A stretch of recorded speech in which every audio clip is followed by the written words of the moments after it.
ארגון תמר הוקם בשנת 2015 במטרה להנגיש מענים פסיכוסוציאליים בתוך החברה הערבית. עיקר הפעילות שלנו מתמקד באזור הדרום, בתוך החברה הבדואית, אבל בשנה האחרונה ובשנים האחרונות אנחנו מתרחבים לכלל הארץ ולכלל החברה הערבית.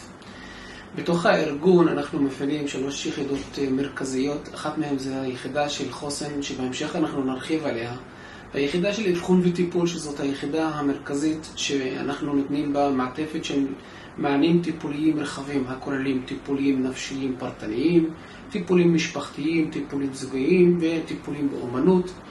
בתוך היחידה אנחנו נותנים את המענים למגוון האוכלוסייה באזור הדרום ובאזור המרכז ובאזור הצפון.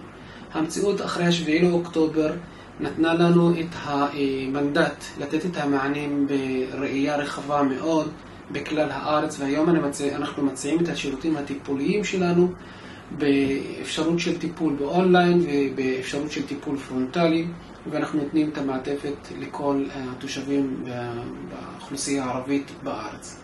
היחידה הנוספת שיש לנו בתוך הארגון זאת יחידת החוסן, שבאמצעות היחידה הזאת אנחנו נותנים תמיכה ונותנים הכשרה ונותנים ליווי למגוון אוכלוסיות, חלקם הכשרות וליווי פרונטליים וחלקם הכשרות וליווי באמצעות הזום ופלטפורמות אחרות. לאחרונה העברתי הרבה קבוצות של חוסן נפשי וקבוצות שיח רגשי.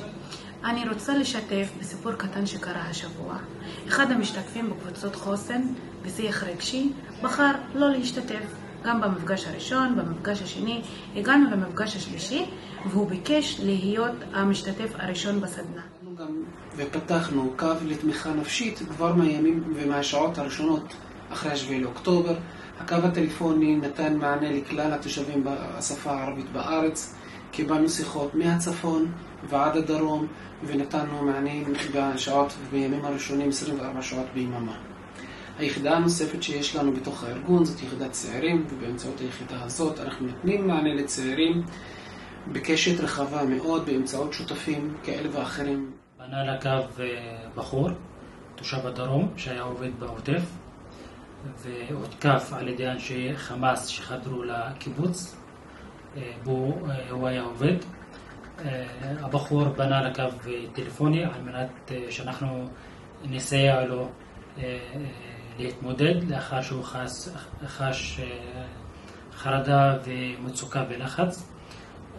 מיד לאחר מכן, לאחר סיכום השיחה, הוא הופנה לטיפול.